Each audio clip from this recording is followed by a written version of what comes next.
Hello friends, welcome to Kannan info Tamil. நம்ம இன்னைக்கு என்ன டாபிக் பார்க்க போறோம் அப்படின்னா, உலகத்திலே அமெரிக்கா, ரஷ்யா மற்றும் சைனா இந்த மூன்று நாடுகள் தான் ஒரு 5th ஜெனரேஷன் ஃபைட்டர் ஜெட்டை வெற்றிகரமா டிசைன் செய்து உருவாக்கி இருக்காங்க. இந்த 5ஆம் தலைமுறை விமான தொழில்நுட்பத்துல அமெரிக்கா தான் தலை சிறந்த நாடா விளங்குது. அமெரிக்காவிடம் F-35 மற்றும் F-22 ராப்டர் அப்படிங்கிற 2 5ஆம் தலைமுறை விமானங்கள் இருக்கு. ரஷ்யா Su-57 அப்படிங்கிற 5th ஜெனரேஷன் ஃபைட்டர் ஜெட்டை உருவாக்கி இருக்காங்க. அதே போன்று சீனா J-20 5th ஜெனரேஷன் ஃபைட்டர் ஜெட்டை வெற்றிகரமா உருவாக்கி தங்களோட படையில் இணைச்சிருக்காங்க. இந்த சூழ்நிலையில இந்தியா தன்னோட 5ஆம் தலைமுறை விமானத்தை உருவாக்கக்கூடிய வேலைகளை துரிதப்படுத்தி இருக்காங்க. சில வெளிநாட்டு ஊடகங்கள் வெளியிட்டிருக்க செய்தியின்படி இந்தியா AMCA விமானத்தை ஒரு 5.5 ஜெனரேஷன் விமானமா உருவாக்கி வருவதா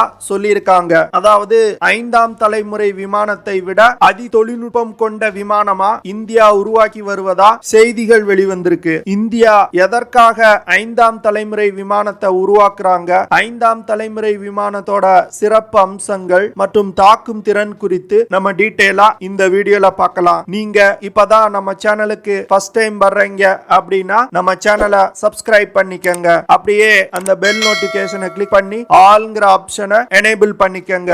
கல்வான் வேலி கிளாஷ் மற்றும் ரஷ்யா உக்ரைன் போருக்கு பிறகு இந்தியா தன்னோட டிஃபென்ஸ் எக்யூப்மெண்ட்ஸ் தேவைகளுக்கு அடுத்த நாடுகளை சார்ந்திருப்பது ஒரு தவறான விஷயம் அப்படிங்கறத உணர்ந்திருக்காங்க. அதனால உள்நாட்டிலே டிஃபென்ஸ் எக்யூப்மெண்ட்ஸ் மேனுஃபேக்சரிங்க ஊக்குவிக்கும் விதமா பல விஷயங்களை இந்திய அரசாங்கம் பண்ணி வராங்க. குறிப்பா தனியார் நிறுவனங்களை டிஃபென்ஸ் எக்யூப்மெண்ட்ஸ் மேனுஃபேக்சரிங்ல ஊக்குவிப்பது, ரிசர்ச் அண்ட் டெவலப்மெண்ட் வேலைகளுக்கு அரசாங்க நிதியுதவி வழங்குவது போன்ற பல முயற்சிகளை இந்திய அரசாங்கம் பண்ணி வர்றாங்க.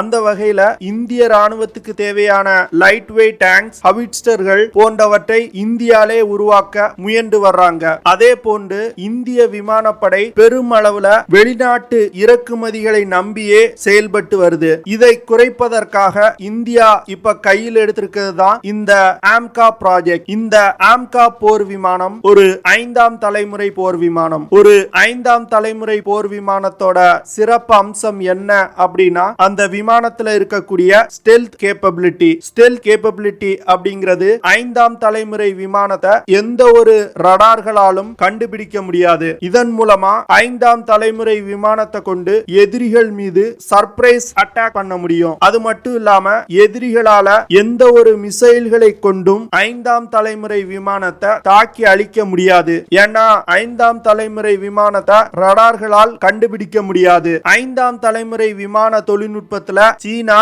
இந்தியாவை விட ஒரு முன்னேறிய நாடா இருக்கு. அது மட்டும் இல்லாம பாகிஸ்தான் துருக்கியுடன் இணைந்து 5ஆம் தலைமுறை விமானத்தை உருவாக்க முயன்று வர்றாங்க. இந்த சூழ்நிலையில இந்தியா ஒரு 5ஆம் தலைமுறை விமானத்தை உருவாக்க வேண்டிய கட்டாயத்துல இருக்காங்க. இப்ப சமீபத்துல இந்திய பாராளுமன்றத்துல AMCA போர் விமானம் குறித்து எழுப்பப்பட்ட கேள்விகளுக்கு இந்தியன் டிஃபென்ஸ் மினிஸ்ட்ரி பதில் அளிச்சிருக்காங்க. அதுல AMCA போர் விமானத்தை வடிவமைப்பது மற்றும் புரோட்டோடைப் உருவாக்குறதுக்கான வேலைகளை தொடங்குறதுக்கான அப்ரூவலை கேபினெட் கமிட்டி ஆன் செக்யூரிட்டியிடம் கேட்க உள்ளதா அவங்க சொல்லியிருக்காங்க. HAL AMCA போர் விமானத்தை உருவாக்கக்கூடிய வேலைகள் தொடங்கி இருப்பதா சொல்லியிருக்காங்க. DRDO மற்றும் HAL நிறுவனங்கள் இணைந்து AMCA போர் விமானத்தை உருவாக்குறதுக்கான மெட்டல் கட்டிங் வேலைகளை தொடங்கி இருக்காங்க. ஒரு புது விமானத்தோட வேலையை ஸ்டார்ட் பண்ணும்போது முதல்ல இந்த மெட்டல் கட்டிங் வேலையில இருந்து தான் ஸ்டார்ட் பண்ணுவாங்க. AMCA போர் விமானம் இந்திய விமானப்படை மற்றும் கடற்படைக்காக உருவாக்கப்பட்டு வருது. இந்த விமானம் ஒரு 5.5 ஜெனரேஷன் விமானம். அதாவது 5ஆம் தலைமுறை விமானத்தை விட ஒரு படி டெக்னிக்கலா அட்வான்ஸ் ஆன விமானம். இந்த விமானத்துல 2 இன்ஜின்கள் பயன்படுத்தப்பட உள்ளது. AMCA போர் விமானம் வெற்றிகரமா உருவாக்கப்படும் பட்சத்துல இந்திய விமானப்படையில உள்ள ஜாக்வார் மற்றும் டசால்ட் மிராஜ் 2000 விமானங்களை ரீப்ளேஸ் செய்ய போகுது. AMCA போர் விமானத்தை இந்திய விமானப்படையில் அதிகமா பயன்படுத்தக்கூடிய Su-30 MKI விமானங்களுடன் இணைத்து பயன்படுத்த போறாங்க. இந்த விமானம் ஒரு 5ஆம் தலைமுறை medium weight deep penetrating fighter ஜெட்டா டெவலப் செய்யப்பட உள்ளது. அதாவது இந்த விமானத்தை கொண்டு எதிரிகளோட எல்லைக்குள் அதிக தூரம் ஊடுருவி சென்று தாக்குதல் நடத்துவது போன்று வடிவமைக்க போறாங்க. ஆம்கா போர் விமானத்தை டெவலப் செய்யறதுக்கு 15,000 கோடி செலவாகும் அப்படின்னு எஸ்டிமேட் செய்யப்பட்டிருக்கு. ஆம்கா போர் விமானத்தை ஒரு மல்டி ரோல் ஃபைட்டர் ஜெட்டா உருவாக்க போறாங்க. இதன் மூலமா air dominant, ground strike, enemy air defence suppression, electronic warfare task போன்ற பல விதமான வேலைகளை செய்யும் வகையில இந்த விமானத்தை உருவாக்க போறாங்க. ஸ்டெல்த் கேப்பபிலிட்டி கொண்ட விமானங்களை கொண்டு பெரும்பாலும் எதிரிகளோட ஏர் டிஃபென்ஸ் சிஸ்டத்தை தாக்கி அழிப்பது, எதிரிகளோட எல்லைக்குள் அதிக தொலைவில் உள்ள முக்கியமான டார்கெட்டுகளை தாக்கி அழிப்பதற்கு இந்த விமானங்களை பயன்படுத்துவாங்க.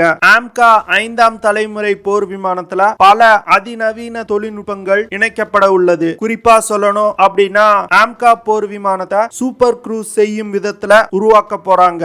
சூப்பர் க்ரூஸ் அப்படிங்கிறது விமான இன்ஜினோட ஆஃப்டர் பர்னர்களை பயன்படுத்தாமல் கான்ஸ்டன்டா ஒரு வேகத்துல பறப்பதுதான் சூப்பர் க்ரூஸ் அப்படின்னு சொல்லுவாங்க. சூப்பர் க்ரூஸ் செய்யணும் அப்படின்னா அதிக த்ரஸ்ட் கொண்ட இன்ஜின் தேவைப்படுது. சீனாவுடைய J-20 விமானத்தால சூப்பர் க்ரூஸ் செய்ய முடியாது. இந்தியா ஆம்கா போர் விமானத்தை 2 பிரிவுகள்ல உருவாக்க போறாங்க. ஆம்கா மார்க் 1 மற்றும் ஆம்கா மார்க் 2.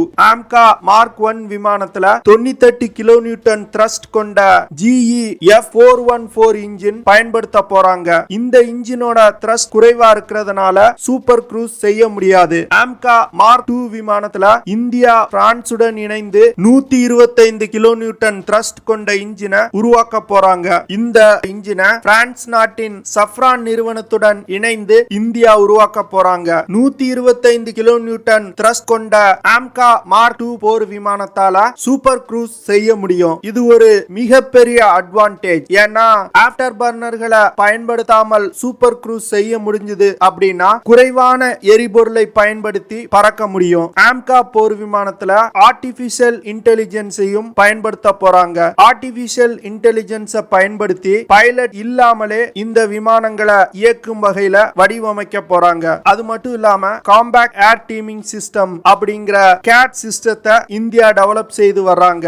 அந்த சிஸ்டத்தோடு இணைந்து ஆம்கா போர் விமானங்கள் இயங்கும் வகையில உருவாக்க போறாங்க. கேட் சிஸ்டத்துல ஆம்கா போர் விமானம் ஒரு மதர்ஷிப் போல செயல்படும். கேட் சிஸ்டத்துல ஆம்கா போர் விமானத்தில இருந்து ட்ரோன்கள் மற்றும் லாய்டரிங் யூனிட்ஸை கண்ட்ரோல் செய்ய முடியும். ஆம்கா போர் விமானத்துல சிங்கிள் சீட்டர் மற்றும் ட்வின் சீட்டர் விமானங்கள் உருவாக்கப்பட உள்ளது. இந்த விமானத்தோட எம்டி வெயிட் 12,000 கிலோகிராம். ஆம்கா போர் விமானத்தால அதிகபட்சமா 25,000 கிலோகிராம் எடையை சுமந்து கொண்டு பறக்கும் வகையில வடிவமைக்கப்பட உள்ளது. இந்த விமானத்துல இன்டர்னல் வெப்பன் பேஸ் சிஸ்டம் இருக்கு. இன்டர்னல் வெப்பன் பேஸ் சிஸ்டம் அப்படிங்கிறது மிசைல்ஸ், பாம்ஸ் போன்றவற்றை விமானத்தோட உள்புறத்துல சேமித்து வைக்கக்கூடிய ஒரு அமைப்பு தான் internal weapon bays system. Missiles மற்றும் ஆயுதங்களை விமானத்தோட உள்புறத்துல சேமிப்பதன் மூலம் விமானத்தோட ஸ்டெல்த் கேப்பபிலிட்டியை அதிகரிக்க முடியும். ஆம்கா போர் விமானத்தோட இன்டர்னல் வெப்பன் பேல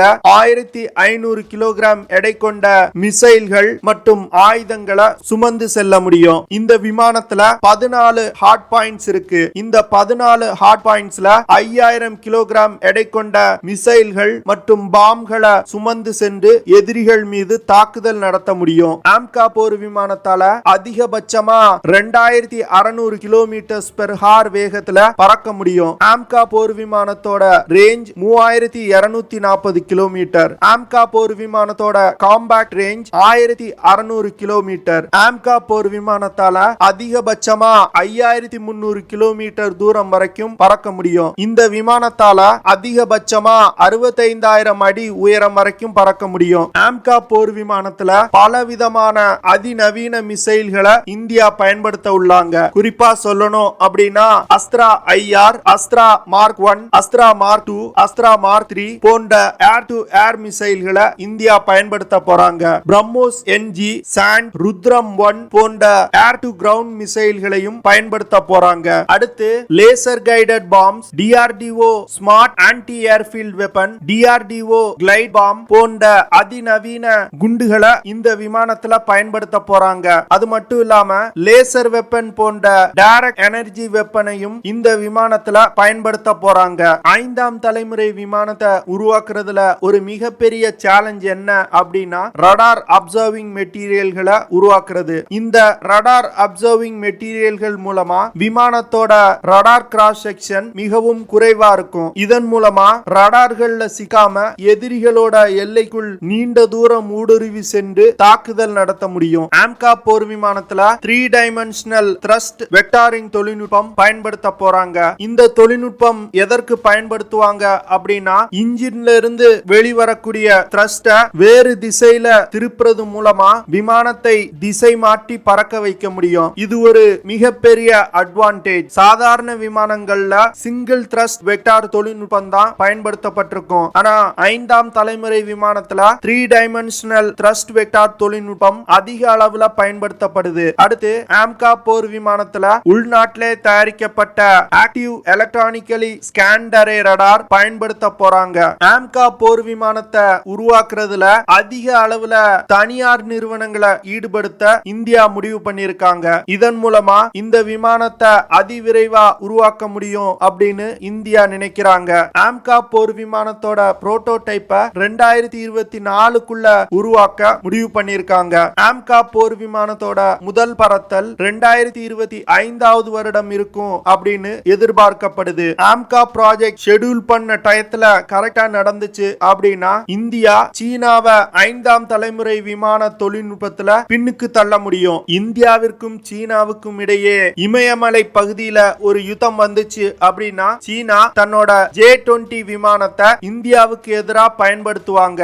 இந்த சூழ்நிலையில சீனாவை எதிர்கொள்ள இந்தியாவிடம் 4.5 ஜெனரேஷன் கொண்ட ரஃபேல் போர் விமானம் மற்றும் 4+ ஜெனரேஷன் கொண்ட Su-30 MKI போர் விமானம் மட்டுமே இருக்கு. அதனால சீனாவை எதிர்கொள்ள இந்தியா தன்னோட 5ஆம் தலைமுறை விமான ப்ராஜெக்ட விரைவுபடுத்தி இருக்காங்க. இந்த பகுதியில ஒரு வலிமையான விமானப்படையா இந்தியா திகழணும் அப்படின்னா இந்த 5ஆம் தலைமுறை விமானத்தை உருவாக்கக்கூடிய ரேஸ்ல இந்தியா முன்னாடி வரணும். AMCA போர் விமானத்தை உள்நாட்டிலே உருவாக்குறது மூலமா 5ஆம் தலைமுறை விமானங்களுக்கு தேவையான சப்ளை செயினை இந்தியா உள்நாட்டிலே உருவாக்க முயல்றாங்க. அது மட்டும் இல்லாம இந்த ப்ராஜெக்ட் மூலமா பலருக்கு வேலை கிடைக்கும். இந்தியா ரஃபேல் போன்ற 4.5 ஜெனரேஷன் விமானங்களை இறக்குமதி பண்ணிருக்காங்க.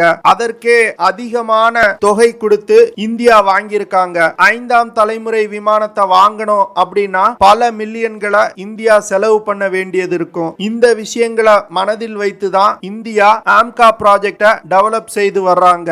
AMCA போர் விமானம் வெற்றிகரமா உருவாக்கப்பட்டு இந்திய விமானப்படையில் இணைக்கப்பட்டுச்சு அப்படின்னா இந்திய விமானப்படை இந்த பிராந்தியத்தில் தலை சிறந்த விமானப்படையா இருக்கும். ஓகே ஃப்ரெண்ட்ஸ், நம்ம வீடியோவோட நிறைவு பகுதிக்கு வந்துட்டோம். இதெல்லாம் தான் நான் உங்ககிட்ட ஷேர் பண்ணணும் அப்படின்னு நினைச்ச விஷயங்கள். ஐ ஹோப் நான் ஷேர் பண்ண விஷயங்கள் உங்களுக்கு பிடிச்சிருக்கும் நினைக்கிறேன். அப்படி பிடிச்சிருந்துச்சுன்னா ஷேர் பண்ணுங்க, லைக் பண்ணுங்க, கமெண்ட் பண்ணுங்க. மறக்காம நம்ம சேனலுக்கு சப்ஸ்கிரைப் பண்ணுங்க. அப்படியே அந்த பெல் நோட்டிபிகேஷனை கிளிக் பண்ணி ஆல்ங்கிற ஆப்ஷனை எனேபிள் பண்ணிக்கங்க. See you in the next video. Jai Hind.